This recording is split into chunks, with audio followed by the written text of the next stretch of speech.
So today I'm going to show you how to take the stock grill out and put in aftermarket.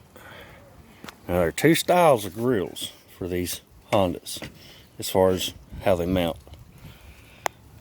This aftermarket new one I've got is held in to the core support, radiator core support, with those little plastic push-in type lock rivets.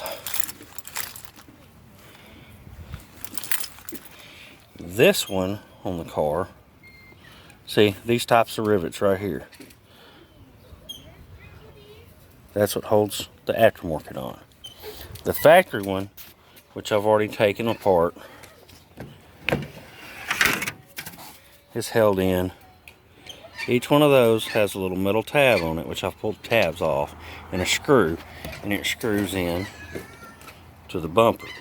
So when you take the grill off, or the bumper off, the grill comes with it. And all that is 1, 2, 3, 4, 5, 6 Phillips head screws.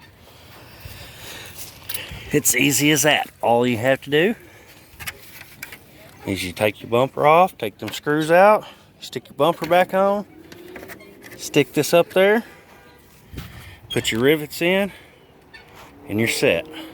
Now when I get it on the car, I'll show you how it looks.